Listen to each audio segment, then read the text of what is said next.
All right, light the beam. It's all over. The Kings win the return of De'Aaron Fox, 127-109. This is the post-game show. We invite your phone calls, chat messages. We'll get you through the next hour or so.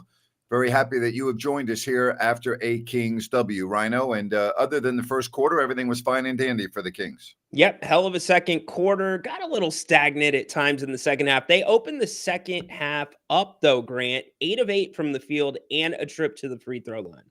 Yeah. And, you look at the totality of this game. The only thing that I don't understand is, I'm well aware that you have two guys on the bench that are starting, and so your roster is trimmed a little bit. But I'm looking at the minutes played here. Yeah. And I'm looking at DeMar DeRozan with 38 minutes. I'm looking at Zach LaVine with 39 minutes. Do these guys really need to be playing that many minutes?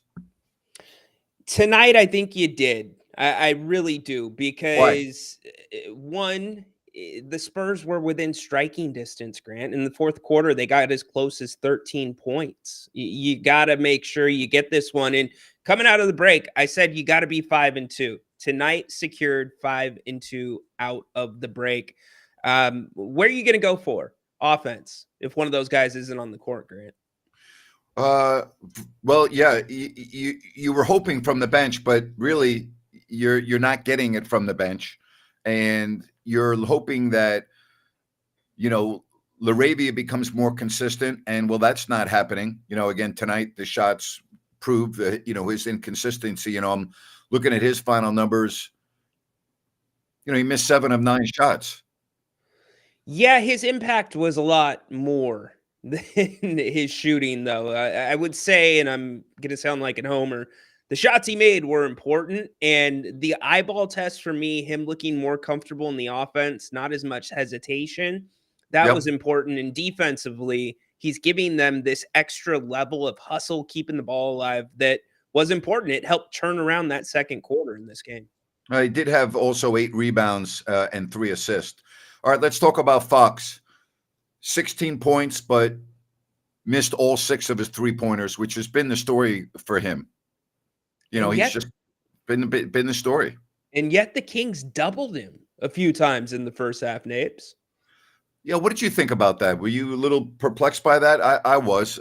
Yeah, it was surprising. There was no need for it. Maybe it was just a blown assignment. It wasn't something that was consistently done, but De'Aaron was no threat. He quote unquote popped the clutch one time tonight. No, he was not a threat. And he was the only chance that the Spurs had of really winning this game, for him to become Superman. And the Kings put the clamps on him, and they get the win 127-109. Happy to have your phone calls. I also want to talk about the story that Sam Amick wrote today from The Athletic. A lot of the things that we've discussed here on this show over the last couple of months and years. First of all, if you read the article, personally, there was nothing in there that surprised me. I've already talked about this on this show, have I not? You have. I mean, so there's nothing that was revealed in that story that surprised me. But I will say this. It was made very clear that De'Aaron Fox wanted Mike Brown to remain as coach. It was very clear that De'Aaron Fox was aligned with Mike Brown. But I will make the argument that Mike Brown lost his job because of De'Aaron Fox and his poor play, at times his lack of being into it. The straw that was the final straw was De'Aaron Fox's mistake against the Pistons. If De'Aaron does not make that mistake, Mike Brown does not get fired after the game, because the Kings win. And then they go to LA and play the Lakers. And who knows, if they win that game, Mike Brown doesn't get fired. The point is, like, De'Aaron Fox wanted Mike Brown to be his coach. Well, De'Aaron Fox is the main reason why Mike Brown is not the Kings coach right now, in my opinion. Yeah, two things can be true at once. De'Aaron did not give. There was more to give for De'Aaron that could have made this basketball team better. And here's the other thing. Both of them thought that they were more implanted, more powerful within the franchise, and they dug their heels in, Grant. Conversations that probably should have happened in the practice facility happened in the film room. They did them in the media. So now you're forcing the hand of somebody. It's drawing attention. It's being a distraction. So There's blame to go both ways there. I thought the Monty McNair part of the article where it said he was not on board with firing Right. Mike Brown was very interesting. That was revealing because of how Monty came out and said, I convened the meetings. He fell on the sword, Napes. There's a lot of dysfunction right now in that organization. And Sam alluded to that, Wes Wilcox is actually becoming more in the forefront than Monty. The part about Angelique, Vivek's daughter, does not surprise me.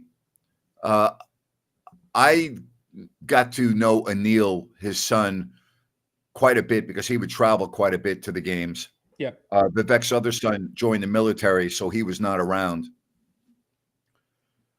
And what is scary to me is, as bad of an owner as Vivek is currently, at some point, assuming he does not sell the team, your new owners are going to be Anil and Angelique. All right? Yeah. And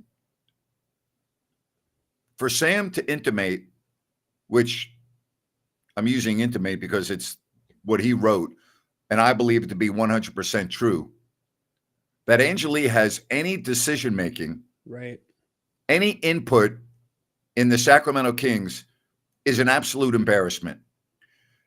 And getting good quality people to come work for the Sacramento Kings is not going to happen because nobody worth their salt is going to take the Sacramento Kings general manager job unless it's just for a paycheck because it's the only job they'll ever get as an NBA executive. Let's just call it the way it is, all right? That's the reality of the situation. I've talked about this for years. There are no secrets in the NBA. It's a close-knit fraternity, and everyone talks. When a coach gets fired and assistant coaches get fired, they tell all the other coaches, all right? They're all friends. They all communicate. They all text message. The word is out. Don't go to Sacramento unless you absolutely need a job. That's just the reality of the situation. Mike Brown is not unhappy right now. Mike Brown is very happy. He got out of a bad situation. He's got tons of money where he doesn't have to worry for the rest of his life. He'll be back on a bench next year somewhere as an assistant head coach, and he'll be fine.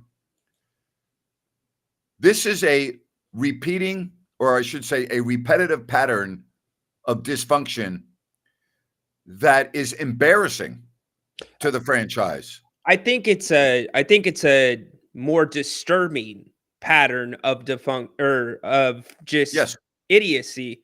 You named 2-3 nights ago 3 of the 4 names in Sam's article that Vivek would commonly talk to outside of the organization. 3 of the 4. So there's your dysfunction right there, Grant. But when you are now taking counsel, possibly where circles within the building that are GMs that are running the team or supposed to be running the team are hearing that the owner's daughter's G League retired boyfriend is now in on discussions and possibly having say with Vivek, that's a whole new level of scary, Grant. It's nothing that I have not experienced in the past. It's nothing that surprises me. And that is Vivek's biggest weakness as an owner, is he listens to too many people that he shouldn't even have conversations with. He has too many people in his ear, too many people giving him their opinions, and very often he runs with them and doesn't have the wherewithal to put his hand up and go, we're not talking about this. I have people that I have hired to run my organization and make these decisions. He's not capable of doing that. And that's been his biggest issue. And it's something that is in my opinion, it's a behavioral trait, and I don't see it ever changing. Here's the other side of the coin, too, that I don't think I've heard anybody mention when it comes to the De'Aaron Fox thinks it works well for his argument. I don't want to play for another coach. But, maybe De'Aaron's entrenched himself or thought he was entrenched a little bit more with this franchise than he actually was. If they were willing to fire Mike Brown, there was no guarantee that this franchise was going to pay De'Aaron anything beyond what they had already offered him and he had turned down. There was no guarantee he was coming back anyways with a supermax. So it's an interesting dynamic when you look at the situation. Ultimately. Again, the most important part of this whole conversation that Kings fans need to remember is this. The word is out. The entire league knows what type of an owner Vivek Ranadive is. I told you, I'm very close with a coach that was interviewing for the job that ended up eventually going to Mike Brown. Obviously not going to mention the name. And he said that he took himself out of consideration after meeting with Vivek because he realized it was not a situation that he could deal with and that was workable. And that was based off of his conversations with other coaches in the league and his time interviewing? That was based on him talking to Vivek as an interview. He was just in an interview. Okay. Interviewing with Vivek Ranadive. So that's as much as it took. That's what, a half of a day sample size? Yes, he withdrew himself from the list of coaching candidates, and he was high up on the list.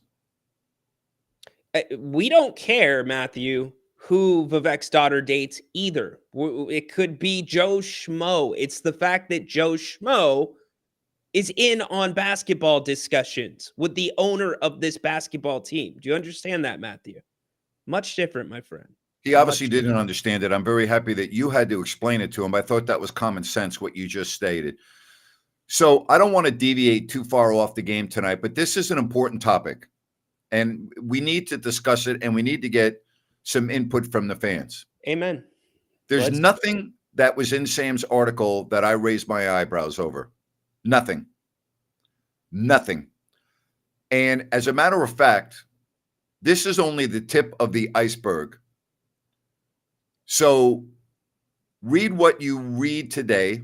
Understand this is from a very credible reporter in Sam Amick, who is pretty well connected with what's going on in Sacramento, who lives in the area, who most of the time is accurate with his reporting. There's much more to this story than even Sam wrote. Yes. But the big picture you always have to keep in mind. You had De'Aaron Fox that wanted to leave for whatever reason. The article talks about Domantas Sabonis and where his head is right now because of the direction or lack thereof of the franchise. This is not good. No matter how you slice it, this is not a good situation, period. And with Monty McNair, according to Sam, kind of not being in the forefront anymore, and the fact that the story today basically went against what Monty said in the press conference that he had last month, which was 40 days too late, where he said it was my decision. Well, we know it wasn't Monty's decision. I mean, I said that the day he was fired. Of course it wasn't Monty's decision. It's just who's making the decisions in this franchise, Ryan? We always go back to this. Who makes the decisions with the Sacramento Kings? And I can flat out tell you it's not the general manager in totality or even close to totality. It's just not. Very well said. And Sam walking that line, he did it so finely and he did it so well. Something that a lot of people may not have written. I thought it was excellent of him. So kudos to him for being transparent and writing the piece that he did. Now, the other side of this is Alex last night called in and said, well, you guys seem to know some stuff. You've hinted at some coaching things. And I have said on my show, it's not going to make a difference this year. We can talk that stuff next year. No reason for it. And also in the ESPN article that came out today, stating there were 3 players that did not want Mike Brown to have an extension. They did not want him back as coach, 2 of which are still on the roster. Right. So that's all in the mix as well. Everything, a lot, has been exposed to this fan base on a day that they just thought De'Aaron Fox would be returning, Grant. Well, this situation is right now not in the forefront from the fans because the fans are involved in game to game, okay? But the future of this franchise, when you have an agent like Rich Paul who wants De'Aaron Fox out, and other players and agents and people around the league see what's going on in Sacramento, it's not a favorable destination. Right. With the culture of where it's at. That's just the way it is. It's the reality of the situation. Very well put. Let's get you in on the conversation. Hit the link if you want to call and chime in. Michael Guerrero has the responsibility of kicking us off. It was good. Good job by Sacramento to win against the Spurs, spoiling De'Aaron Fox's return. It's a little strange feeling because get to see him as a visitor. We do have a game against the Clippers. I'm not sure what's going on with the Clippers and Knicks now. They're playing right now with a minute 35 left in the fourth, and the Clippers are leading 100-91. So, barring a complete comeback, Clippers by the leading Knicks, 191. Thank you for the result. It's kind of strange to feel about the decisions. Why I was hearing about you talking about why Mike Brown got fired, and you were saying about the owner, right? That was the owner was the reason why Mike Brown got fired, or are you saying something like that? Well, I think the reason why Mike Brown got fired, first and foremost, is the lack of production by De'Aaron Fox. Because if De'Aaron Fox had played better and had been the De'Aaron Fox that we know he can be, Mike Brown would still be coaching his team. And De'Aaron would still be on the team if Mike Brown were still coaching the team. And I wanted to know. Michael, let me really quick add something to that. I think Mike Brown. Sorry, go ahead. I know Mike Brown pulled back some autonomy from the players last year with DeMar DeRozan coming in, how he ran the scheme in the preseason. And that was a little bit different on how things had shifted from year one, year two. Also, there were questions about practicing, how much they were being practiced. League spoke about it early, 2 games into the preseason. Oh, we're missing shots because we're tired. A lot of things went more public, and that includes things Mike Brown said. I think there's things Mike would have done differently, even with that extension, if he had it to do over. So are you saying like maybe it should have been a little bit less practice time so that it saves some energy or something? No, I was just using that as an example of one of the things that are usually discussed behind the scenes and not talked about in the media. Oh, okay. So I wanted to know, how the Cleveland Cavaliers honestly became the best team. They fired JB Bickerstaff, hired who was that? Wasn't the Kenny Atkinson? Kenny Atkinson. Thank you. How on earth did they become so good this year? They're like 53. They got a really good. They were good last year. They had a good team last year. They're really good right now. I watched them play the other night. They're really good. I mean, I'm just impressed. They have zero wasted movement when they play basketball. They are all connected together. He sat down before the season with Donovan Mitchell. Yes. And he recognized what Donovan could do, but he also realized and convinced Donovan, if you pull back in these areas, this is what we can do as a team. And it really changed some of that balance. And Donovan's really shined even more in that situation now. Yeah, and I mean, you got to give credit to Kenny Atkinson. I mean, he's done a hell of a job. It reminds me of when a new coach that came in just year one. Remind me of Steve Kerr, 2014 and 15. They became even better after firing Mark Jackson. Remember that? But the reason for that is the team that Mark Jackson coached was not ready to win. They were too young. They were not experienced enough. So in all fairness, Steve Kerr came in at the exact proper time. It was like when Phil Jackson came in for Doug Collins with the Bulls. Michael Jordan and that group, they were not ready to win a championship yet. Phil came in at the perfect time. Steve Kerr came in at the perfect time. That too young and too raw under Mark Jackson, and he did a really good job with that team, but they weren't ready to win a championship yet. You don't think it makes sense. You don't think Mark Jackson could have spent a little more time with that team? What do you mean by that? He was traveling common leagues. He had his church. Yeah. No, I don't disagree. No. But I'm just saying that group as a whole was not mature enough. They weren't ready to win a championship when Mark Jackson was coaching. So you're saying like Cleveland, they weren't like mature enough like last year? I don't know about Cleveland. First of all, they haven't won anything yet, so that's first and foremost. Okay. We'll see. We'll see. It's still March. Let's see what happens. Yeah.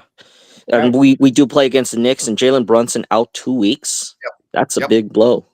It's a huge blow. They can't even score 100 points. Look at them tonight. They're not going to score 100 in all likelihood. With 40 seconds left, they have 95 points. They can't score now. Now, they can play defense. And the matchups for the Knicks, and again, we should not talk about that game because the next game's the Clippers. Yeah. That's not a favorable matchup for Sacramento because of their bigs and their physicality. Still hot. So they could and here's the other deal. The Knicks, after tonight, do not play again until Sacramento. Tom Thibodeau will have these freaking guys ready to go. This is going to be a really big game for the Knicks after losing the first 2 games of this West Coast trip. They are going to be ready to play, and the Kings are going to have their hands full, all right? They got to be ready. The Kings, that's a back-to-back for Sacramento. Great. Yes. So they play in the Clippers. They have a back-to-back. The Knicks are going to be waiting for them with a couple of days of practice and a big, big game after going 0-2 on this road trip. 3 games in 4 nights, Michael. 3 games in 4 nights. 3 games in 4 nights. All right. Got to get ready. Appreciate it. Did you think you were going to be talking Cleveland Cavaliers to kick this one off? I did not. Had that on your bingo card? I did not. Michael O'Neill, what's going on? Hey, guys. Thanks for taking my call. Hey there. Sure. When is the appropriate time to grade the Levine versus Fox trade? Do we have to wait a year? Is it too early? Because now way too early. Too early? Way too early. Yeah. Okay. I mean, I don't think. Are you talking about in totality, both for the Kings and the Spurs, or just for the Kings? Just for the Kings. I would say probably after next season, in my opinion. I would say the absolute earliest would be after the trade deadline next year when we see a second trade deadline under the CBA so we can better judge the draft compensation that the Kings got. I think that's a very well answered question. I would agree with that. Okay. Because I'm seeing the chat and I'm probably getting too carried away with it, but I'm seeing a guy score 36 versus a guy getting 16 points on 17 shots. I mean, it doesn't even look like it's close right now. One guy has a ton of confidence making everything. The other guy is just lost shooting. So it's nice to be in the Kings' shoes right now. I don't think a lot of people would reverse the trade at this point. What are your thoughts on that? You got to remember this too, Michael and Grant. De'Aaron is right there up at the leaderboard on games played for the Kings. Zach LaVine has had significant injury concerns his entire career. So we've seen it work out now, but you got to factor that in. Yep. Well, I do like JV, Laravia, Levine.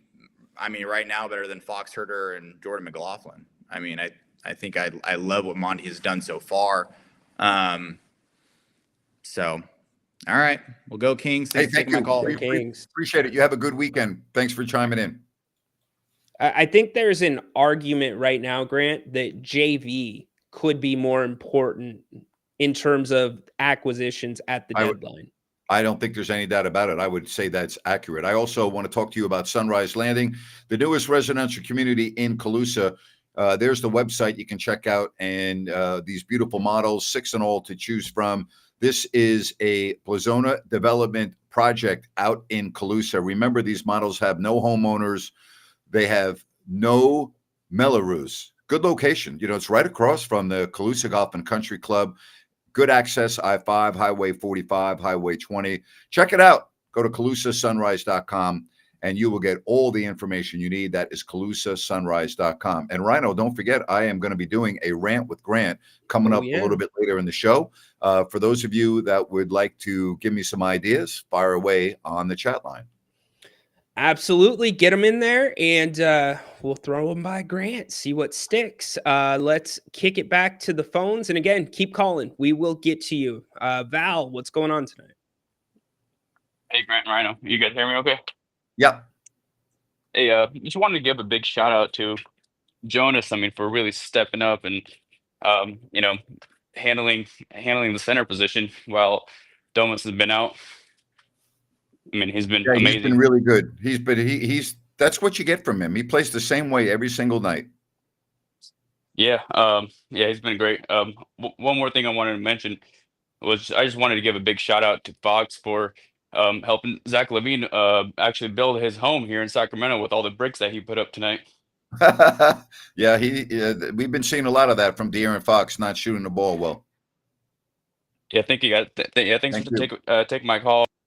Thank you.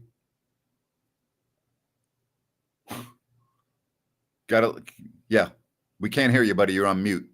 I said, good on Val for shooting his shot. He's thinking, if I shoot this, Grant might hammer me if it doesn't come off right. So good job, Val. You know who really shined tonight opposite Fox? Keon Ellis. Yeah. Keon Ellis was incredible. 4 steals. Yeah. A block, 10 points. You don't think that he was pumped up for this game to show everyone, really? Watch this. I'm going to handcuff this guy. I bet he was pissed when that double team came. I guarantee it. Right. You know he was lit. Tay, welcome in tonight. Hi, good evening, gentlemen. How there? Hey. I thought Doug Christie went to his bench relatively early. He had Trey Lyles, Devin Carter, and Markelle Fultz all at the same time, in the middle of first quarter. And I think the bench actually did pretty good job of weathering the early storm of a slow start. Trey Lyles had 6 points, and Kings only scored 20 points that first quarter. So I think Lyles was, did a really good job being aggressive and keeping them afloat. I thought it was interesting how Doug Christie went with Keegan at center in the fourth quarter. I don't know if I've ever seen that lineup before with Keegan playing the center position, but I thought it was interesting he pulled out that card. I'm not sure if it worked really well because that's when the Spurs kind of went on a little bit of a run. I do agree with you guys that it's too early to grade the Zach LaVine trade, but I think it's fair to say that at least for this season, it may benefit us more. In the last 6 games since the Warriors games, we're obviously 5-1, and Zach's been shooting 66%, and he was 7 of 11 from three-point field tonight. I don't know. But you also played Charlotte, Utah, Dallas with nobody, okay, and a San Antonio team that's been horrible. So yes, that's true. It's still the NBA. You still have NBA players, but give me those stats after the next 5 games, okay? And then they'll resonate with me a lot more than the past games. I'm sorry, that's just the reality of the situation. You played 2 teams that don't give a damn about the year in Charlotte and Utah that have pretty much quit. You played a Dallas team where Kyrie got hurt early and they didn't have anyone else to play. So those numbers are a little bit skewed. I'm sorry, they don't mean much to me. They just don't. Yeah, fair point. And lastly, Grant, because you kind of brought up the dysfunction of the team with Vivek and everything going on, the other day, my friend shared a podcast with me that you did back in December 30th of 2014. Yeah. Nearly 10 years ago. And he shared that with me because he said that was one of the most powerful podcasts that he heard, and that actually converted him to being a Kings fan. So you were in Boston that day, and you were talking about how players found out through SNS, through social media, that Ty Corbin became the head coach over Mike Malone. That was the team with DeMarcus Cousins, Paulson, Rudy Gay. But I listened to that podcast too, and it's kind of unfortunate that we're dealing with, same amount of dysfunction 10 years later. But I just wanted to share that he said that was one of the most powerful and most truthful podcast that he has ever heard from a sports broadcaster. So, Well, thank you very much, and I'm really happy. I want to ask you a question. yeah. You listen to it as well? Yes, I've been a long time. Well, first of all, it's 2025. You said he just listened. Where could I listen to that? Because I would love to go back and listen to that. Where is it available? Yeah, he actually just Facebook messaged me that link, just sharing it with me out of the whim. I Oh, listened to it too. It was about 25 minutes. I'm not sure yes. what All right, show. so let me give you a little history to this, because I'm really happy you brought this up, because I think it's even somewhat relevant to right now. And Furious Wolf, thank you very much for that super chat donation of $20. We greatly appreciate that. So Thank you, Furious. let me give you a little background. Sure. I was in a taxi. It was nighttime, Yeah. getting ready to do my radio show on December 30th. I walked into the Boston radio station about 60 seconds before my show began. And I've told this to Ryan and everyone else. I don't write what I'm going to say. I just start talking. And I was in the taxi for about 25 minutes. We got caught in traffic. And I was thinking to myself, I can't go on the air and lie to the fans today. Yeah. I can't camouflage what's going on today. And the bumper music came on, and my introduction came on, and I just started talking. I didn't raise my voice. I was speaking in a very direct, calm manner, not super animated like I can get. And as you said, I spoke for 20 or 25 minutes, and I let it all out. I talked about everything. The next day, the Kings are playing an afternoon game in Boston. After the game, we are flying to Detroit. It's New Year's Eve, December 31st. I get a phone call from the president of the Kings letting me know how pissed Pete D'Alessandro, the general manager, is, and blah, blah, blah, and blah, blah, blah. And my retort to the president of the Kings was, did I say anything that wasn't true? He said no. We ended the conversation after a couple minutes. Very respectful conversation, by the way. I'm standing on the parquet floor at the Boston Garden. I took the early bus. The late bus arrives. When I mean the late bus, it normally gets to the arena about, and I'm roughly 90 minutes before the game is when the second bus arrives at the arena. I'm standing on the court, and Pete D'Alessandro charges at me and starts yelling at me in front of everyone on the court, literally yelling at me.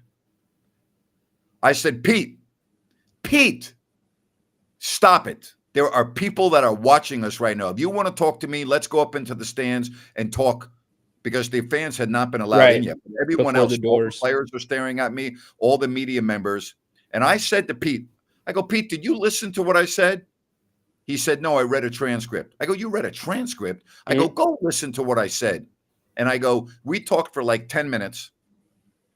And Pete did not go with the team to Detroit. But I was very direct with Pete. And I'm then standing on the floor. Jerry Reynolds will tell you this. Getting ready to do our open while the players are in the layup line behind me. I had 3 assistant coaches walk up to me and go, we love you. Thank you so much. I had 4 players, including Rudy Gay, come up to me, put their arm around me, and say in my ear, thank you so much. 4 players and 3 assistant coaches came up to me before tip-off to thank me for saying what I did on the air. So I know I'm getting off on a tangent, but what I'm going to fast forward now to 2025, and thank you very much for that reference. Things are still a mess. I got better for a while, but now you read an article like Sam's today, and the first word that comes to mind is dysfunction, correct? Yeah. So again, I think it's so wild that you remember that so vividly, and Oh, no I wonder, remember it like it was yesterday. no wonder that podcast hit my friend so hard and really impacted them. So I will try to DM you that link. Please do. I would love to listen to that again. Yes. So, yeah. Thanks, Tay. Appreciate you. Ryno, I'm not kidding you. That was 11 years ago, and I remember it like it was yesterday. And Grant, I wasn't kidding you last show that I was going to let you get 15 seconds off when people talk about the Kings winning streak. The next 5 games, okay, and then they'll resonate with me a lot more than the past games. I'm sorry, that's just the reality of the situation. You played 2 teams that don't give a damn about the year in Charlotte and Utah. So you can just take 15 seconds off now, buddy. You're all set. Just go on mute, have a drink of water. Fans will never know.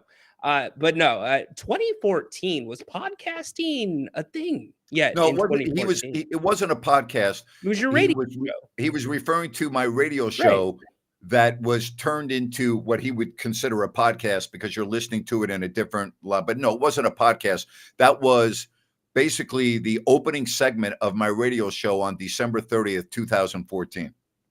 Incredible show. Yeah, that would be cool. If you can get that, I will send that. If I can, I'll replay it here on this show. Awesome. PK, pick us up tonight, buddy. PK not there? I mean, he started with screw it. This guy just somehow continues to go legend on this show. Andre, what's going on tonight? Oh, hey, what's up, Grant? What's up, Ryno? Andre, how are you? Yeah, I'm doing good. How are you guys doing this evening? Good, thank you. Yeah, it's good to hear. I was actually interested in watching today's game because, I thought Fox was just going to go out here and explode on us with 40-point bombs, So yeah, well, Keon Ellis made sure that wasn't going to happen. Yeah, and then Jonas came up big, and then I was disappointed how Christie kind of overplayed DeRozan and Levine too much minutes. They should have gone out at least at the 30-minute mark, the most played. I thought they played too many minutes. Ryan thought because the game got to within 13 in the fourth, that you had to be careful. But there was not one point in this game from the second quarter on, not once that I ever said to myself, San Antonio has a chance to win this game. Not one time. I agree. Yeah. And then, it's going to be tough with our schedule going forward. We play the Clippers on Sunday. They got Kawhi back, and Kawhi's looking healthy right now. He's dropping like 20 points a game. So, well, the Clippers are a tough matchup for Sacramento, but the Kings are a different looking team now. We'll see if Monk's going to play or not. I think the Kings need to get healthy here soon. Yeah, and I worry about that defense. In LA, Jeff Van Gundy has done a tremendous job. Yep. So the Kings are going to have to get creative. And the Clippers only scored just to give you an idea of the Knicks defense, the Clippers won that game tonight without Jalen Brunson playing for the Knicks. The final was 105-95. So that's interesting, the low score of that game. Keep that in mind because the Kings play the Knicks coming up in 2 games from now, and it's the second of a back-to-back. Yeah, Knicks just got no true point guard when Brunson's out. So, yep. Good point. It's a very good point. I think that Andre bringing that up was a big point tonight. Chris Paul only had 6 assists. Usually he's good for double digits against the Kings. Yeah, that's right. For sure. Yeah. I noticed I think it was this year, during last time we played, I remember just Chris Paul hitting the dagger 3 and when the Spurs beat us. I can't remember exactly when that was, but he hit a huge three at the end of a game. He's had a few of those moments. Hey, Andre, thank you so much for thank you guys. Thank you guys. Take care. Hey, you have a good night. We always appreciate the call, and we appreciate everyone else that's on hold. We're going to get to you in a moment. New Works Plumbing, they've got a fix for you. They're available around the clock 24/7. The number on your screen, the website, or you can go to newworksplumbing.com, NEWWRXplumbing.com. And again, folks, plumbing needs, plumbing repairs, New Works will be there for you. And again, thank you to those that have reached out, who have used New Works and had such positive feedback. Greatly appreciated. New Works appreciates it, and so happy to have them as a sponsor on. If you don't like that, that's New Works Plumbing. They've got a fix for you. They have been to my house. They did an excellent job. So Quick too. They're right on it. Matthew, what's up tonight, Matthew? Hey guys, how you doing? Matthew, what's happening? Hey, I have a couple of questions for you guys. What were your thoughts on Fox getting booed when he touched the ball tonight? Well, he got a standing ovation after the tribute. I want to get to this real quick, and don't go anywhere. Why did Rich Paul let Zach come to Sacramento if it's so dysfunctional? Answer the question. Well, Zach's not in the same situation as De'Aaron because Zach's got a contract that is already signed, sealed, and delivered, so he can't really maximize his value. And he was looking to get out of Chicago for the last couple of years. He's a West Coast guy, and it's not only what the agent wants, what's the player wants. And Zach had absolutely no issues. He wanted to get out of Chicago. He wanted to go to the West Coast, so it worked out very well for him. So Grant, Matthew, really quick, I'm sorry. Grant, I got asked a similar question on my show earlier today. Do you know the ethical rule book or how that works when an agent is representing both sides? Yeah, it happens all the time, actually. It's not uncommon. It's very common. So the agent is working for the players, and the agent is very well aware of the players' wishes. In this situation, he had one client in De'Aaron Fox that wanted out of Sacramento, and he had another client in Chicago that wanted out of Chicago. So he was able to make both happy on the same day. But does Rich Paul make Zach LaVine aware of the organizational concerns and the reasons? Yes, but he doesn't have to make Zach LaVine aware. Zach LaVine already knew that. There are no secrets in the NBA. Okay, that's what I was getting at. Right. And not only that, DeMar DeRozan was a teammate of Zach LaVine's. You don't think they were talking leading up to all of this? Great point. Great point. Okay. Sorry, Matthew. Go for it. Yeah, it's all good. Grant, you said he got a standing ovation. Yeah, he did. When they announced his name in the starting lineup, I think he got a mixed reaction, which is what I was kind of expecting. There was like 50% of the people in their seats. There was like nobody in their seats. Right. When they did the intro. Right. Okay. And I was talking to my friend today how I kind of thought it was going to be mixed with the cheers and stuff. But I personally wasn't expecting Fox to get booed when he touched the ball. That was just me, personally. Well, I understand it, though. Yeah, you're a fan. I don't have a problem with that at all. Yeah. And when we play the Clippers next, Norm Powell is out with a hamstring strain. So got to try to take advantage of that, too. That's a big loss for them. Yeah, it is. All right. Yeah. Thanks for having my call, guys. Yeah, but you also have a lot of good players there, and it's a tough matchup for Sacramento. And we'll see whether Monk's going to be able to play or not. It was a tough matchup before Kawhi was back and Ben Simmons was on that roster, Napes. And don't forget about Ben Simmons, who defensively can put a clamp on you. Right. Like Ben Simmons will be able to let me rephrase this. Ben Simmons will be able to neutralize either DeMar DeRozan or Zach LaVine. He'll be able to do that. Umar, what's going on tonight? Hey there, Grant. Hey there, Ryan. Can you guys hear me? Yes. Gotcha. Wonderful. I just got out of the game. The atmosphere was absolutely buzzing. And it was great to see us send a message to the guy that left our team that, hey, you shouldn't have left us. I hope you got the message. And obviously, we're going to wait to see in the games and months ahead what comes of the team. But I'm feeling pretty good right now that we got to spoil his homecoming or his coming back to his original place where he started.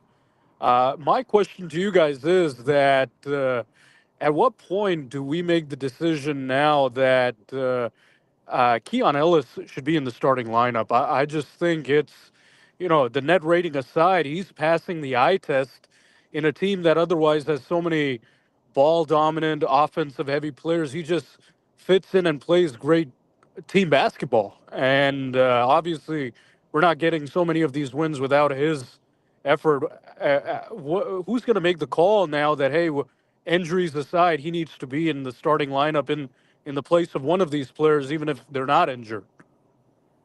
Napes? I'm not so sure it's going to happen when Malik Monk is able to return. I just don't see it. I think it would have happened already.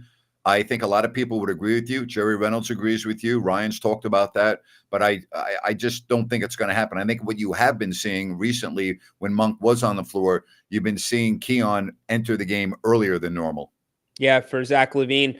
I think we need to reframe, at least for the next 20 games that are left in this season, Yeah. to looking at Keon Ellis as a reverse Malik Monk. What Malik brought in energy offensively, Keon brings you defensively, Yes. and he can make the three ball. And he's starting, Grant, to show a little bit of an ability to handle the basketball as well, Umar. That's right. That's right. It just, at the games that he's starting, it's leaving such an impression on me that I just feel at some point you got to pull the trigger and say, hey, if the team is going to take a step forward, it's probably with him in the starting lineup. I agree with you guys that, hey, he brings that energy defensively off of the bench. It's just, come into this part of the season where we need to get wins at all costs, as many as we can. I think that's one of the moves you have to make. Anyways, you guys, those were just some quick thoughts. But light the beam. I'm very happy we got the win today. Thank you very much. We appreciate it. Yeah, 127 to 109, the final. And don't forget, I'll have my rant coming up here in just a couple of moments. Right now, though, before we take some more phone calls, I want to talk to you about a gentleman that I had the pleasure of having a lengthy conversation with recently from Element Mortgage. It is Connor, who's got a lot of experience. He's very trustworthy. And those are important things when it comes to buying a home, selling a home. If you're looking to refinance, I got to tell you, I got to be able to trust my agent, and I need somebody that has a lot of experience. And the team behind him at Element Mortgage has over 100 years of experience. And you talk about Connor, 1,000 loans closed over 7 years. He is a huge Kings fan, so I know he is thrilled tonight with what he saw. He is from Folsom, so he knows the Sacramento community thick and thin. Again, if you're looking to buy a home, sell a home, refinance, Connor, you can trust him, and he has a ton of experience, and he has a great team behind him. 916-505-1006. That's 916-505-1006. Connor with Element Mortgage. Give him a call. You'll be glad that you did. So happy to have him here on the postgame show as well on If You Don't Like That. No doubt. I can't wait to meet him next week. We're going to be getting together. So I'll give you some feedback. Connor will be really happy he's here. I love that he's here. Baki, Tadora, what's up? Hi. What's up, Baki? How are you, buddy? How are you doing, guys? Good.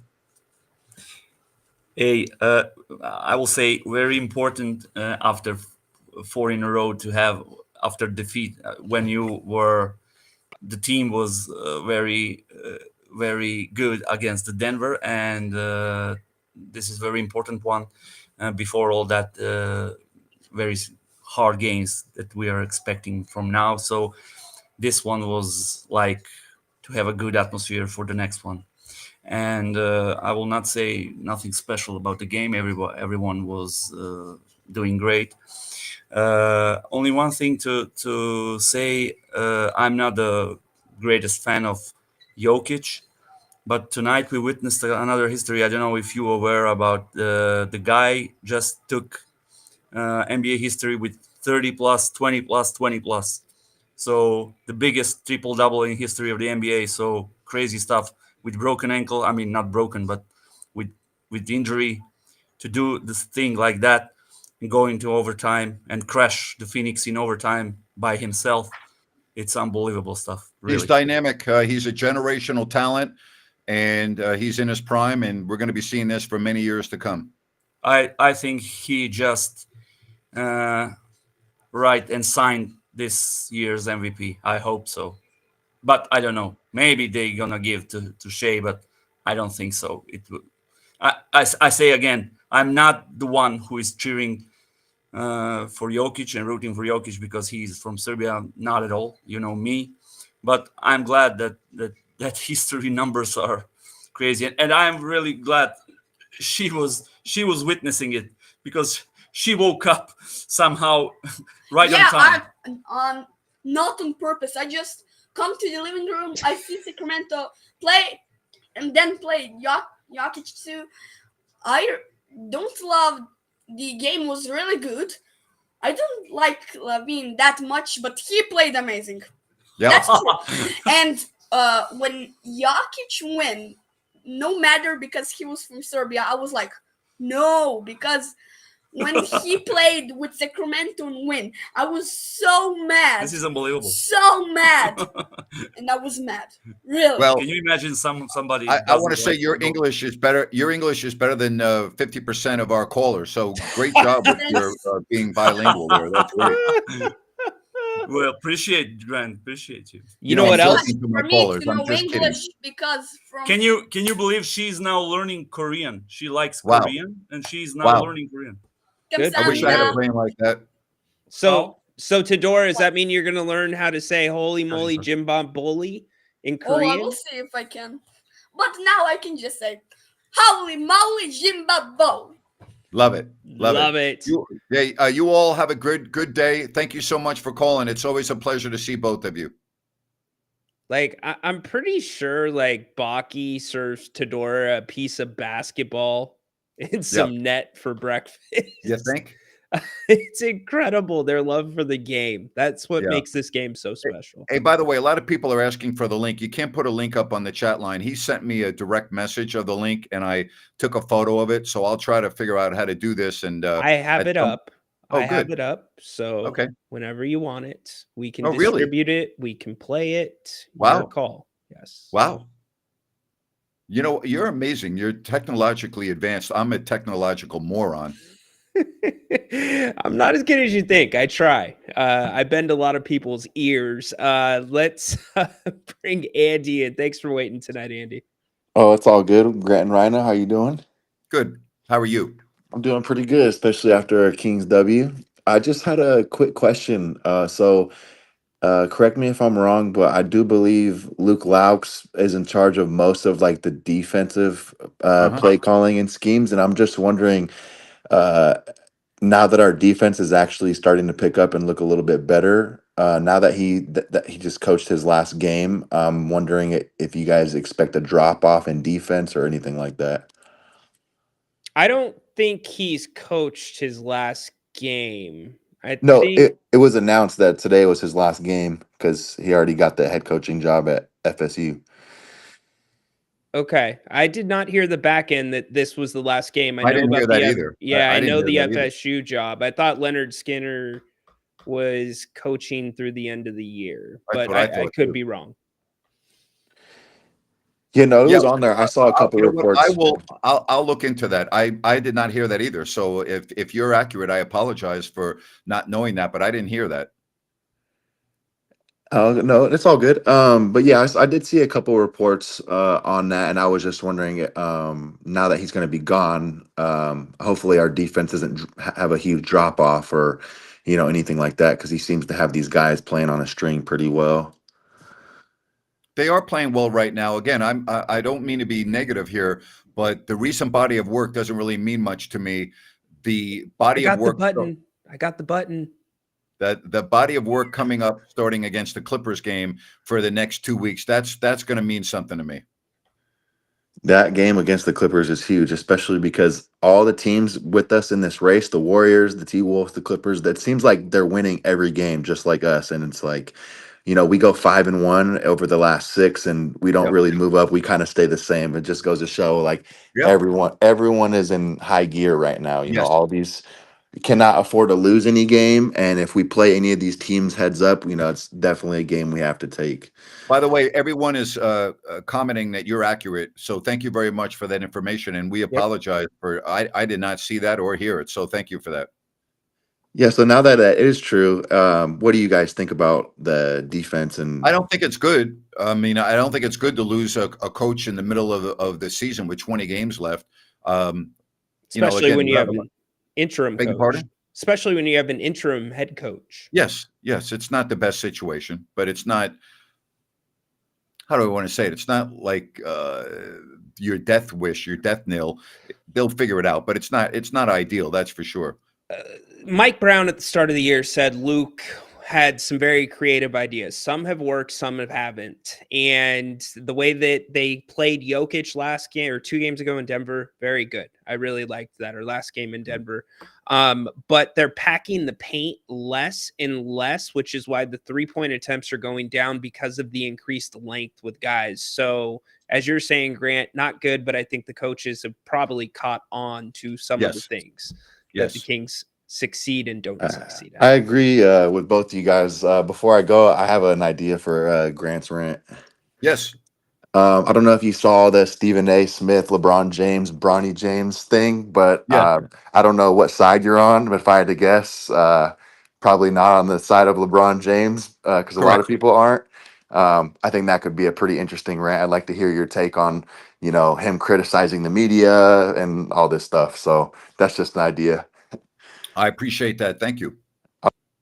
See you soon. And thank you for your call. We really appreciate it. Good information. Good job by Andy. Essie, you Hey made it, guys, buddy. how's it going? Yeah, sorry, I tried to call in earlier. I was at the game tonight, and I didn't get to catch most of your this episode. So if I say anything repetitive, just let me know. But yeah, I went to enjoy the game, but also I really wanted to see what Fox's revenge game would be like. And what I'll tell you is that he was booed every time he touched the ball. Number one, number two. He got a huge standing ovation when his tribute video came out. And the third thing I'll tell you is that Fox, I don't know, this probably didn't show up on TV, but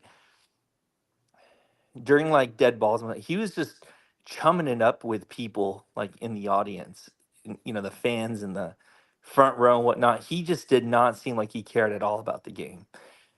And so, yeah, it was nice to see that we got the W. And the other thing is, Harrison Barnes got a standing ovation when his name was called. And he should. Amen. We He lost should that. always get a Professional. standing ovation in Sacramento. Always. Yeah, and what I'll say is like with Fox, I mean I know there's half the fan base loves him, half of them hate him, but for me it's I just felt like his antics, like he became a little bit of a professional in the last 2 years maybe, but if you guys remember all the years of getting technical fouls and talking shit to the refs and just not being very like mature, I just never thought he was going to be the guy to take us in a deep playoff run. But, I'm glad that, we finally moved on. It was nice to see the contrast of, our new guy, Zach LaVine, playing so well with over 30 points. And overall, it was just a really good night. So thanks. Sorry Yep. if I said anything that was repetitive, but yeah. No, good Thanks for taking stuff. my call. Thank you for the call. We appreciate that. Well done. Very well done. Let's keep it rolling. Dirk. Hey, all things considered, I think this game went as ideal as possible, right?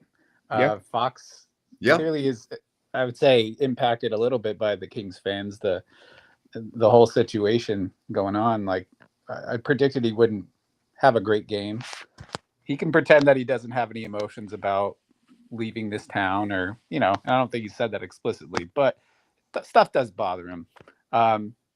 Actually saw Reese go through the crowd. She was coming up in the stands and giving people hugs that she recognized. So, I personally hope we can move past the booing thing. Like, it was going on every time he touched the ball. For me, I hope we move forward. Everybody can do what they want. But one thing I didn't have a good perspective on being at the game is why the offense was working so well. So what did you guys see in that second quarter moving forward that was really working? And is that something that's reproducible? Well, Yeah. you're not going to score that many points every quarter, but Ryan, go ahead. Everyone was touching the ball, first of all, which I love, but go ahead, Ryno. Yeah, absolutely nailed it, Grant. That was it. They had 4 assists, 4 turnovers in the first quarter. The spacing was terrible. The Spurs were not stopping the Kings. The Kings were stopping the Kings. They were running, which we talked about earlier today, Dirk, these small cuts around JV, just like this. and it was screwing up the spacing because the Spurs were blowing them up right here. And then this is just an example. Devin Carter, even if one of these two guys, Laravia or JV's open, there's no way he can make a pass. And so little examples like that. There's another one where Zach LaVine dribbled right in to JV being fronted, which created a default double team for the Spurs. They just got it together and got away from the ISO ball. I'm going to put this out here. Give me 30 seconds here, Ryno. I want to ask you this as well. So I'm getting a lot of messages on the chat line about the link that our previous caller brought up in relation to a show that I did in 2014 about the dysfunction as it relates to now Sam's article, Sam Amick, in The Athletic. But I'm letting you know it's about 20 minutes. So I don't want to make a decision. So you let me know on the chat line, do you want to listen to this now or not? I'll leave it up to you. And we'll just try to do a quick eyeball test to see whether you want to spend 20 minutes listening to that or not. Again, I told you about Pete D'Alessandro yelling at me on the parquet floor at Boston the next day after doing my Open to My Radio show, the call from the president of the Kings, the players and the coaches coming up and thanking me as I was standing on the court. It's up to you. You can either say, yes, you want to hear it. No, you don't. And then we'll make a decision in a couple of moments. I agree that tonight was a good night. And I'm also with the previous caller that just said, let's hope we can move on from this. The night was here. It's over. The Kings kicked their butts. So let's move on. Let's hope that De'Aaron stays healthy. I don't want to see him get hurt, but I want the Kings to have success, not the Spurs. One quick follow-up just with the Luke. I had also heard the Luke Laux news. Is this unprecedented for an assistant coach to leave in the middle of a playoff run? Is this another sign of it dysfunction? doesn't. I don't ever recall it happening. So is this a sign potentially of some additional dysfunction? I know the Kings were talking about, or Vivek wanting Mike Brown to fire one of two guys as a show of this is unacceptable. Okay, that's So a great question. That is a great question, and I don't know the answer, but I'm going to speculate. So allow me to speculate, and also give me the courtesy of letting you know I may be wrong. All right. So, like, if we find out something different, I believe that when Doug Christie was elevated to the interim head coach, that did not sit well with a couple of people on the staff, because he wasn't in line for the job. Now, in all fairness to Doug, he's done a good job, so we understand that. But that's not the way it's supposed to work. And I believe that there were some people on the staff that were less than pleased, and to say it, pissed.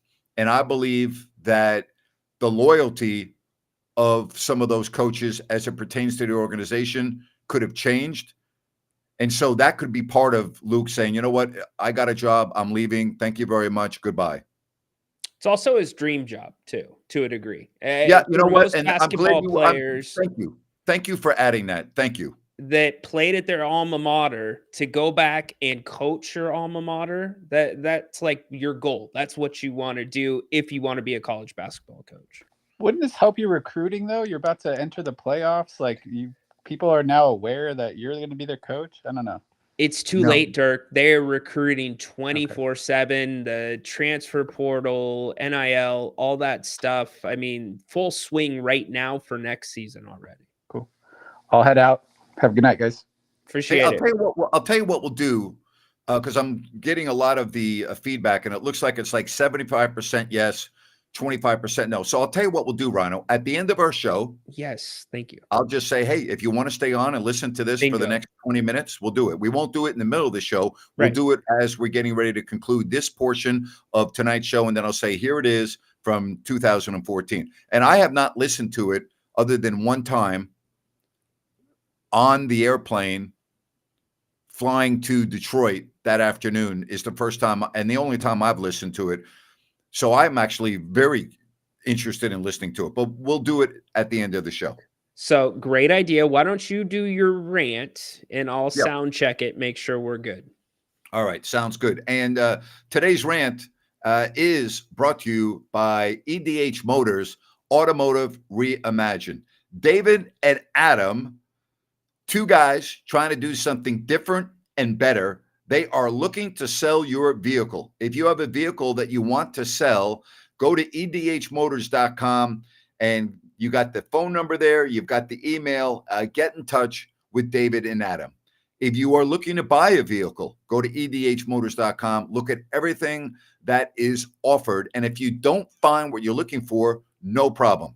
David and Adam, with their decades of experience, will get it for you. That's what they do. And you'll take delivery at the Auto Lounge at the El Dorado Hills Town Center. All right? It's awesome. No dealership. You don't deal with all of that. You'll deal directly with David and Adam. It is, again, a long overdue concept. Go to edhmotors.com. That's edhmotors.com. Automotive reimagined, and time now for a rant with Grant. All right, a lot of good ideas. I could rant about LeBron and Stephen A., but I want to rant about what is just a repetitive situation over and over and over and over again with the Sacramento Kings franchise. There have been some good years, but they have been few and far between. The Jeff Petrie, Rick Adelman era, the best era that we've known. Before that, Greg Lukenbill was hailed as a hero, bringing the franchise from Kansas City. And what happened in Sacramento was unprecedented anywhere in the NBA and really in sports. The people sleeping out in line for 2 and 3 nights outside of Arco 1 to get individual game tickets when they went on sale. Standing room only when the Kings played at Consumnes River College and practicing and having public appearances where fans would literally camp out overnight. I remember going to Folsom Lake Ford and Folsom Lake Toyota to do my radio show periodically when you had player appearances from that era. And I'm talking about the Vladdy, Peja, Chris, Mike era. And fans would line up at 7 a.m. on Folsom Boulevard to get there for a 3 o'clock appearance. There was nothing like it. Those were the good days. And unfortunately, when you read a story like Sam Amick today in The Athletic, you just go, oh my gosh, again? You've got Vivek talking to people outside of the organization, as Sam reported. You have his daughter, Angelique, having input, and her boyfriend, Jeremy Lamb, having input into what's going on with the organization. You have De'Aaron saying that he never wanted Mike Brown fired and he didn't want to play for anyone else. The story talks about how Monty McNair didn't want to fire Mike Brown, but yet in last month's press conference, which was 5 weeks too late, said it was his decision and his decision alone. It adds up to dysfunction, right? That's where we're at again in 2025. And maybe you have blinders on right now because the Kings have won a couple of games, right? They just went 3-1 on a road trip, beat San Antonio. So maybe you're thinking, gee, everything's fine because they're 4 games over 500 and they're 9th in the West, and maybe we'll make the playoffs. And so you kind of have some blinders on. You're not looking at the big picture. The big picture is the one that remains.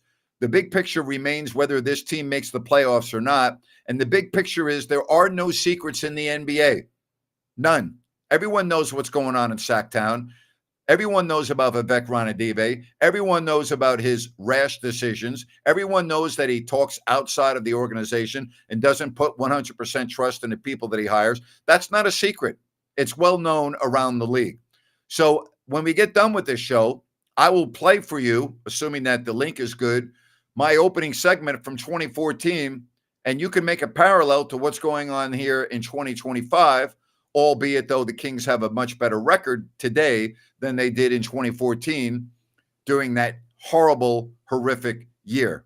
But the theme is the same. And that's the key here, the theme. It's not good when you have De'Aaron wanting out and he talks about Sabonis. Sam talks about Sabonis maybe being in a similar predicament, wanting to know what the hell's going on with the direction of this team. And what about other players? What about the players that De'Aaron talked about in the locker room that wanted Mike Brown fired in the summer before he got his extension? And what did I tell you about the extension before it was made and after it was made? I said it was a big mistake. I said Vivek didn't have to do that. It was a rash, stupid decision. There was no need for it. And yet it happens. Again, it's part of the wrong decisions all the time with the franchise. Or I should say most of the time. It's not fair to say all the time. Most of the time. Today's story by Sam in the return of De'Aaron Fox that many of you have read in The Athletic, once again, does not put a good light on Sacramento. How do things get better? Well, as long as you have the current owner, I don't really see him getting better. That's unfortunate because you, the fans, I have said this for years and years and years.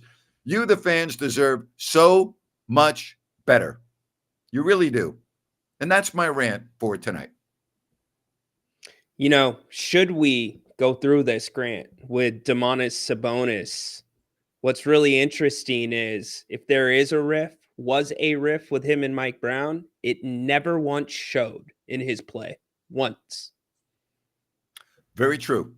That's the mark of a consummate professional. All right, GP, take us home tonight. 3, 2, 1. Hey, how you guys doing, Grant? How are you? Hello. Good. I just wanted to chime in on the win. I think it was a much needed win, whether the Spurs are good or not. Grant, I know Zach LaVine, you said you weren't worried about him, and I'd agree. After I think I know it's been more than 10 games now. I think he's got his shooting touch, found it, and I look to keep rolling. I want them to obviously do the best we can. Let's see if we could, reach for that 7 spot. As far as the extras and the antics, man, I just believe that,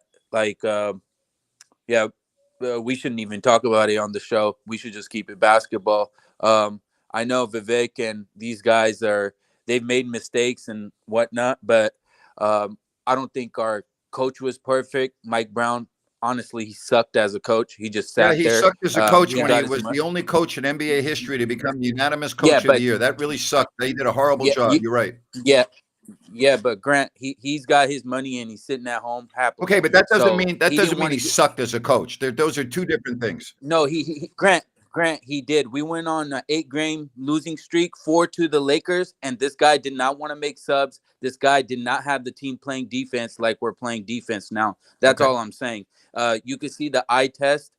This guy didn't motivate the guys. There was no fire under them. I look, he might be a great person, but at the time when we were on the downward slide, Mike Brown was not the guy to be motivating these guys. Instead, he was getting into the media and having a little whatever session with Fox. All right, let's assume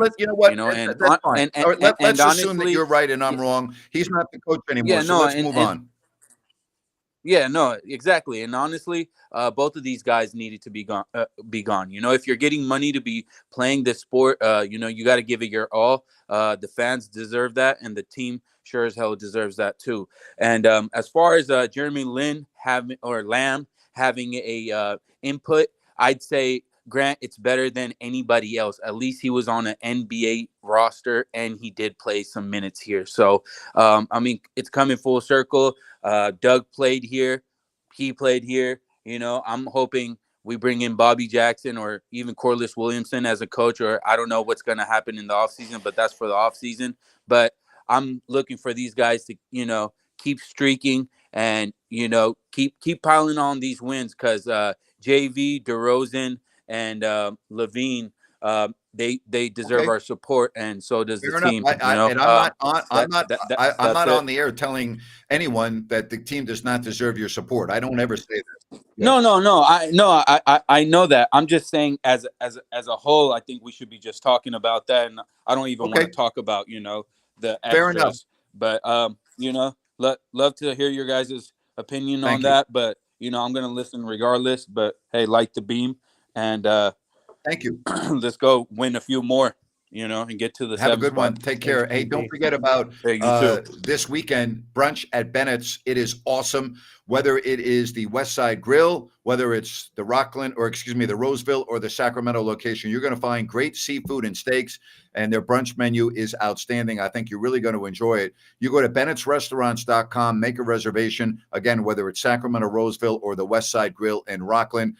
That's bennettsrestaurants.com, prime seafood and steaks. Love all the people that have gone to Bennett's, fans of the show, going in there and talking to Brian and his staff. They greatly appreciate it, and we appreciate it as well. Once again, bennettsrestaurants.com, Bennett's American Cooking. It is awesome. Love talking about Bennett's. Love it more when I can sit there and eat their phenomenal food. Keyword sit for you, my friend. It's hard to get you to sit.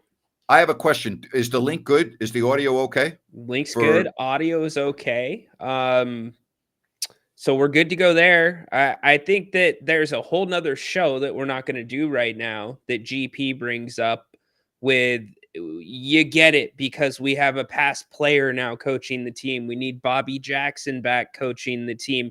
Bobby Jackson's more than qualified. I want to leave him out of that. Don't want to speak to Corliss, but sometimes I wonder if that's the fatal flaw in the thinking with the Sacramento system. It's got to be something from the past. At what point does a new set of eyes come in and see this thing and have the opportunity to build something maybe just as good, but separate? That's, to me, a key, and I'm with you 100%, and I think that's the direction they should go in. But in all fairness, I think that we owe it to the current front office staff and the current coaching staff to let them finish what they've started. Absolutely. Yep. Absolutely. But do you have any issue with the thought process of cycling through past Kings? Vlade's been a GM. Doug's now a coach. I want experience. Okay? I want experience. And so if I can get that, that's the direction I want to go in. I want proven people, but again, we'll see what happens. It's a very fair question, and I think you're right. I think it's better for another show. Yep, absolutely. All right. Well, so, why don't you set up your soundbite, my friend, and I'll take care of the back end. Thank you. All right. So here's the deal. The formality of this post-game show, we've talked about it, but now I'm going to allow you to listen to the opening of my radio show on December 30th, 2014 in Boston, that led to a very stern phone call from the president. It wasn't stern. We had a nice conversation.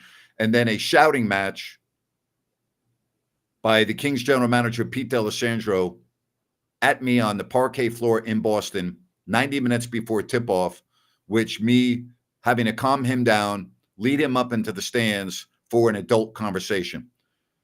So here we are. If you want to listen to it, fine. If not, don't forget, we'll be with you for the Clippers game, pre, half, and post. It's a huge game coming up. Both teams won tonight, the Kings and the Clippers. But now, here is the opening of my radio show that led to Kings assistant coaches and players coming up to me before tip-off, thanking me for saying what I did. Here it is. Enjoy. And a very good afternoon. Coming to you from Boston, my favorite place on the planet, I think you all know.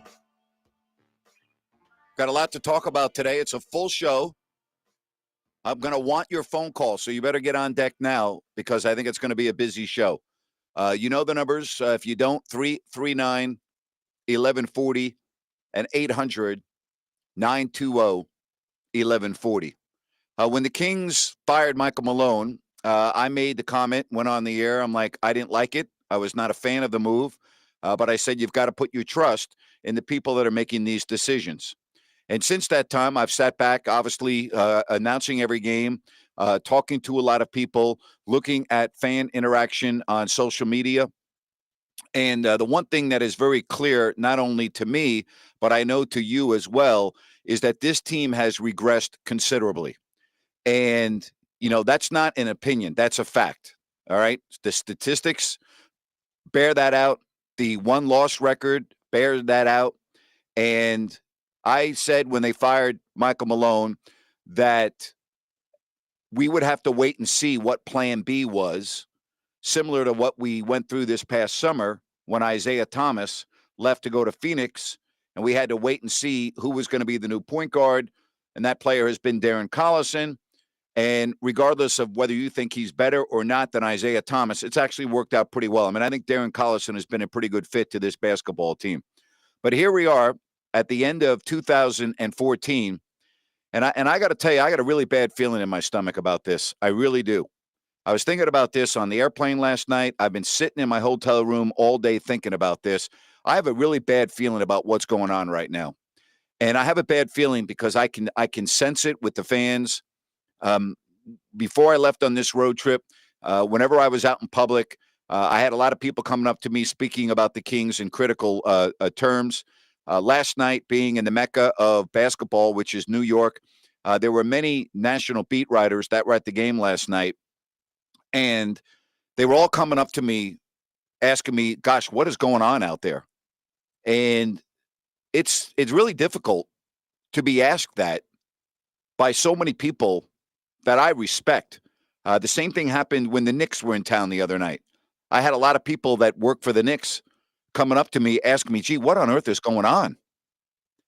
And I don't have an answer to that right now. And I think it's time that somebody from management comes out and talks to the Sacramento Kings fans and tells them what the plan is. Because there is no plan that I'm aware of. I know they've got a plan, but I think that we would all love to know what the plan is. These people are way too smart to just fire a coach and not have a plan, okay? This isn't like, oh, well, gee, let's sit around a coffee table, have a cup of coffee, and fire this guy and not have a plan B. This team right now has no idea what's going on. The Sacramento Kings players are confused. The Sacramento Kings players don't know what's going on. The Sacramento Kings players want somebody to come into their locker room and talk to them and tell them what the plan is. The comments after the Knicks game were very telling by DeMarcus Cousins and Rudy Gay.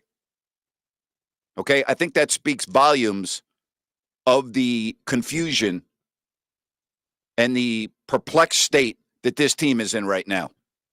This is not about winning a game tomorrow. This is not about winning a game against Minnesota. This is about where is this team heading? This team right now is one of the worst teams in the NBA. If you can barely beat the Knicks at home with all of their starters missing, with the exception of a Carmelo Anthony and a few others, that tells you a lot. If you can't go on the road and beat a team like Brooklyn that had just lost by 25 points 48 hours earlier to a bad Indiana team, okay, that tells you. If you had seen DeMarcus Cousins last night and his frustration throughout the game, coming on and off the floor, this team right now is confused. And the fans are unbelievably confused. They're upset, they're disappointed, and they are perplexed. It is time for somebody to come out and speak to the fans and say, hey, I want you to bear in mind that we're going through this together. Say whatever, but tell us what the plan is. Come out and tell us that you know it's difficult right now. Please be patient. Please trust us. This is where we're trying to head, and this is how we're going to do it. Because what's going on right now is sad. I got a pit in my stomach. Okay, there's nothing I love more than the Sacramento Kings outside of my family.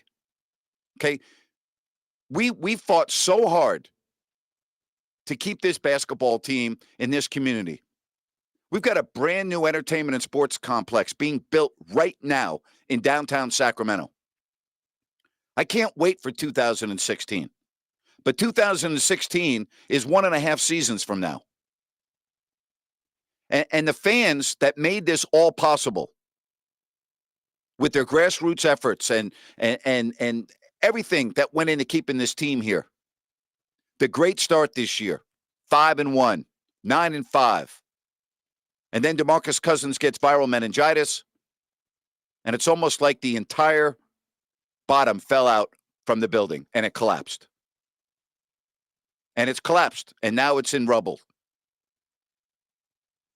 And as we start 2015, I'd love to be able to come on the radio and talk with great optimism and say, don't worry, everything's going to be fine. Just hang in there. But you know what? The fans don't want to hear that anymore. They're tired of me coming on the radio saying, just hang in there and be patient. They don't want that anymore. They're done with that. And I get that. We've been doing this year after year after year after year after year. You know, I hear your frustration. I want you to know I understand. I get it. I also want you to know that I normally go on the radio and I have answers for you. And I normally will try to walk you through this and walk us through this. I don't have an answer right now. You know, it's my job to come on the radio and give answers. It's my job to come on and forecast where we're heading. It's my job to try to tell you that, okay, I see it from a different angle because I'm with the team or I talk to a lot of people. I don't have answers for you today. I want to come on the radio and sit here and I want to tell you that, yeah, you know what? Here's the plan. We need to know the plan. Sacramento Kings fans are too loyal.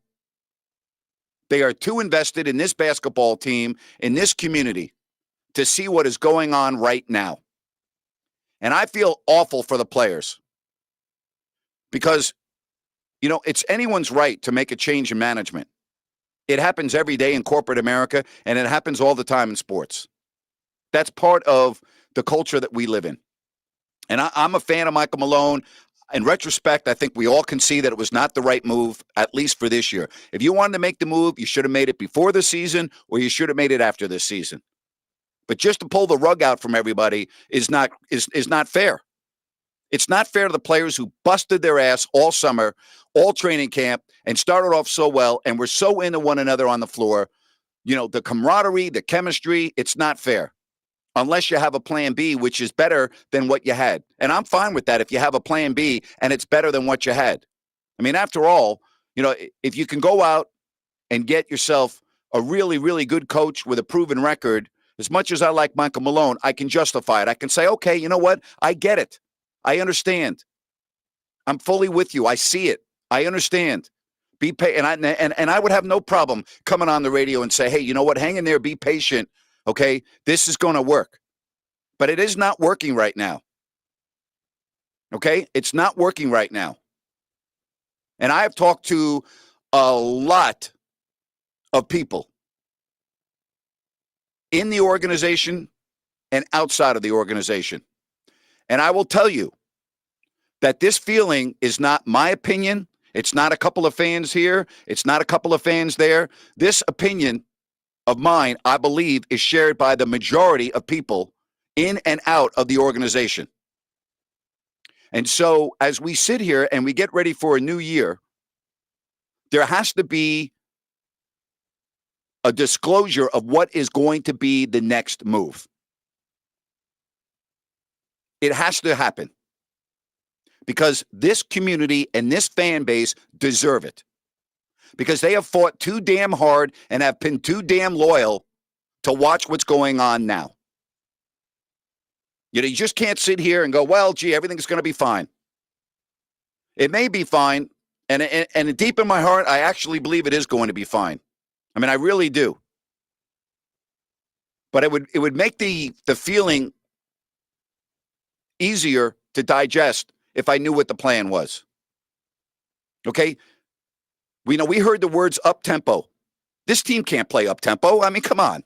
Tyrone Corbin is not an up-tempo coach. Tyrone Corbin didn't coach up-tempo basketball in Utah. These players aren't up-tempo. These players were playing a certain style. This team right now can't defend their shadow. They can't stop a terrible New York Knicks team. They can't stop a bad Brooklyn Nets team. They can't stop anybody. They can't even throw the ball in from out of bounds without it getting picked off. This team right now is in disarray. They're in disarray because they're confused. They're in disarray because they don't know what's going on. Somebody just tweeted me a message from Jason Jones of the Sacramento Bee. Someone just forwarded it to me. And Jason Jones put out on Twitter, if you don't know who Jason is, he covers the Kings for the Sacramento Bee. I don't have the timeline on this, so bear with me. Actually, I do. I beg your pardon. It was at 2:59 Pacific. It says, DeMarcus Cousins said most players found out on the internet, social media, that Tyrone Corbin would be their coach the rest of the season. Are you freaking kidding me? You're telling me that Tyrone Corbin is going to be the coach for the rest of the season, and the players in that locker room are finding out via social media? How about a meeting? How about a meeting where you get everybody together and say, hey, okay, I know it appears that the bottom's falling out. I get it. This is the plan. This is where we're going. I need you to buy in. I want you to understand where we're heading. I'm just telling you, the players on the Kings don't have any idea where they're heading. It needs to be changed. I'm not talking about the coach. I'm talking about the communication. I'm talking about the players that worked their ass off all summer, who were so excited for the start of the season, who started off playing so well. They had the talk of the town, 5-1, 9-5, competing with everyone. Even their losses were like good losses, you know? The Memphis game, as tough as that was. Hey, Memphis at that time was the best team in basketball, and it was in Memphis, and the Kings got screwed by a bad call. And here's something else. The Sacramento Kings have been competitive in almost every single game they played this year, and now they go out on the floor, and I can see it on their faces. They're confused. Plain and simple, they're confused. And again, I got to preface this because I think it's important that you know where I'm coming from here. I've been doing this show since 1995, and I get a lot of people that call me up and yell at me or send me, bad messages on Twitter and this and that. And I always sit here and I go, listen, I get your frustration, and then sometimes I don't, and then sometimes I think fans are being unrealistic. And then when I think you're being unrealistic, I come on the air and I tell you I think you're being unrealistic. I don't think you're being unrealistic on this one. I don't think you're being unrealistic. I do not think you're being unrealistic. And I think that the comments from the fans, and I got to tell you, the national media and everywhere I go, I was at CBS Sports Radio yesterday doing the Jim Rome show.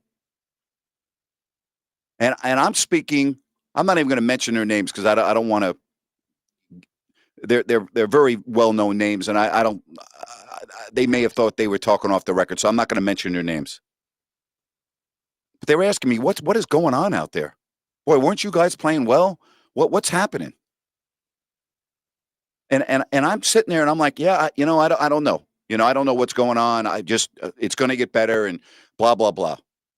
And so, hey, we're all in this together. People say, well, gee, I announced the games, and hey, I love this team. I'm a fan of the Sacramento Kings. I've never, ever shied away from going on the air and telling you I love this basketball team. I mean, I outside of my family, there's nothing more important to me than the Sacramento Kings, period. But what's going on right now is unacceptable, period. It is not acceptable. And these players on this floor that are getting ready to play a game tomorrow deserve better. And these players do not need to find out through social media about anything that is going on with their basketball team. They should be the first ones to know. It's not right. It's not right. So I'm going to take phone calls at 339-1140, 800-920-1140. I feel the pain. I sense where you're coming from. I can't disagree with your feelings. And I wish I could just come on the air and go, you know what? I sense a change, and I think it's going to be a lot better tomorrow or the next day or the next week. I don't have that feeling right now. As much as I would love to see the Kings go out and play a great game tomorrow, I really am not expecting it. Not that they're not trying, because I haven't sensed that. I haven't sensed that. But you got to understand in professional sports, okay? In order to accomplish wins and not even excellence, but just win games, you got to be together. And you've got to be into it mentally and physically. In other words, you can't have any doubt in your mind when you go out onto the floor. You can't just go from one style of basketball to another style of basketball with one coach to another coach and just think everything is going to be fine. And you just can't. Or you can't take the floor if you don't know who's going to be coaching your team next month. Or if you don't believe that the coach that is currently coaching you is going to be there after this season. Okay? It just doesn't work. And it's frustrating. So bear with us. And I say us because I'm in this together with you. It is time to know what the plan is. And I don't think anybody asking that is being unreasonable. I don't think anybody that is asking that is being unfair. I don't think they're being out of line. I don't think I'm out of line to go on the radio and tell you how I feel. Because I think I feel similar to the way a lot of you feel. We're going to come back. We're going to take some phone calls. This is the Grant Napier Show. 339-1140. 800-920-1140. Understand what DeMarcus Cousins said the other night. And I'm paraphrasing, you sometimes got to hit really, low in the bottom to find out where you're heading and to, but we've been down there before. We're right now down there. We got to get better. And it needs to happen sooner than later. We'll be right back.